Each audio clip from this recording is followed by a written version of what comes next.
Hey guys, I'm Andrea Dunlop, and this is my fifth and final video in my series on querying, connecting with, and working with a literary agent.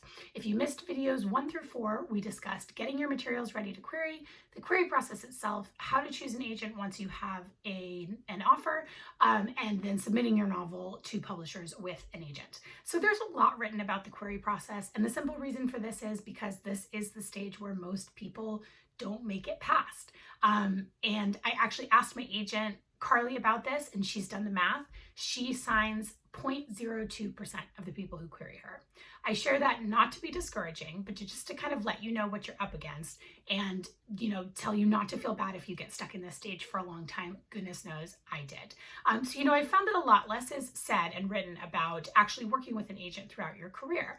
And I think this is the most important part. If signing an agent is the wedding, then, working with them throughout your career is the marriage. My agent has been one of the biggest influences in my career, especially, this past year I was working on a project that was really, complex and pretty emotional, and she was just my absolute ride or die.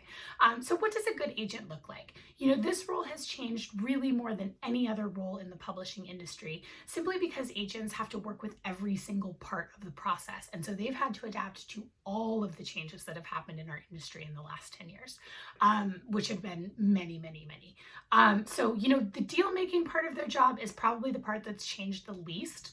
This is where they're just really looking to get the most money at the best house for their clients. And this is something that, of course, all agents do. So again, this part's kind of remained mostly the same. And so these other things, agents do to kind of varying degrees. So they may be really helpful on the editorial front. As we discussed, your first manuscript probably came to them in really good shape. That's why you got signed. That's how you sold a book to begin with. But, your second manuscript and beyond, you're going to be starting working with them at a much earlier stage. So they may be very helpful in developing, new ideas and helping you, rework drafts and that kind of thing. A lot of agents are also really helpful on the marketing and social media fronts. This is something I think a lot of agents are more focused on these days. And sometimes they even have a really good platform of their own, which is obviously helpful for getting you and their other clients some extra exposure. All agents should be great communicators. This is so important. They should be there to walk you through the parts of the process that you don't understand. Publishing is a really confusing and confounding business, even for me, sometimes who, spend my entire career in publishing. So don't be afraid to ask them, all the questions that you have. And they should be there to advise you on everything from, media appearances to outside deals that come in to legal issues that come up. Hopefully they can, really help walk you through every part of the process. So the other part of being an agent that I think can be really fraught is that they sort of serve as an intermediary between you and your publisher. There's a lot to unpack here. I could honestly probably do an entire video just on this, but I'm just going to stick to a couple of key points. So I do think that it can be really helpful to have your agent be there as your proxy when things come up with your publisher, as long as they're serving really as more of an advocate than a bully. Now, part of this is just a personal preference. I don't want someone being a real bulldog and, kind of knocking heads together on my behalf. But it's also because I've been on the other side of these meetings.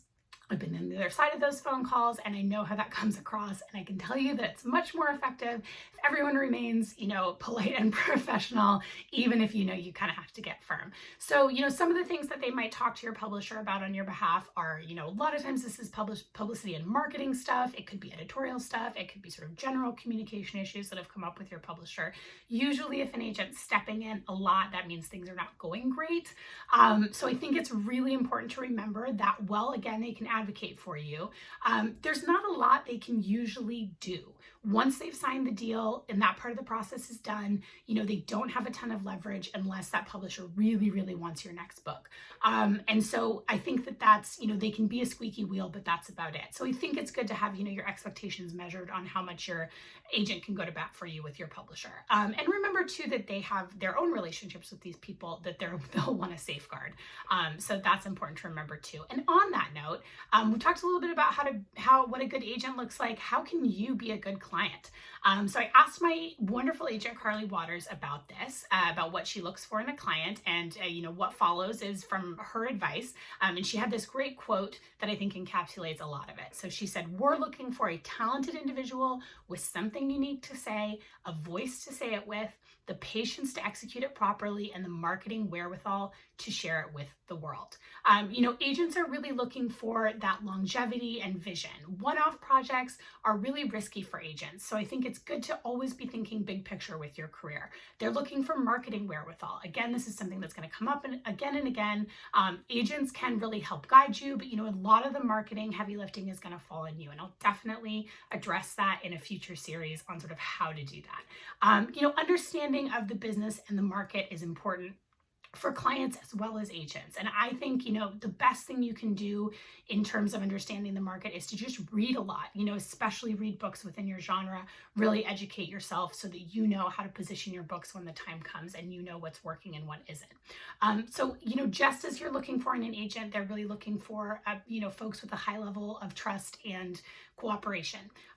Agents are really putting their name on the line with you and your work. And so, you really have to, respect that and be good to them just as you hope they're good to you. So talent is kind of the X factor in all this, right? But I do like that this is obviously very subjective what talent is, but I like this way that Carly kind of sums this up. So she said, talent includes things like innovative subject matter, unique voice, interesting structure, lightning fast pacing, and reflecting on human nature in a way that can stop time. So remember, this is a two-way street, this relationship. Either of you can cut it off at any time. And, an agent that you can work with throughout your career is really worth her weight in gold. Okay, that's it for my agent series. I hope it was helpful to you. Be sure to check back in tomorrow. That's Tuesday, October 29th at 1:30 p.m. Pacific time. That's 10:30 Eastern time. I'm going to be doing a live bonus video where I'm going to be answering all the questions that you guys have sent me. So be sure to send me questions if you haven't already. And check back in next week. I'm going to be starting a new video series that's all about how to write your novel.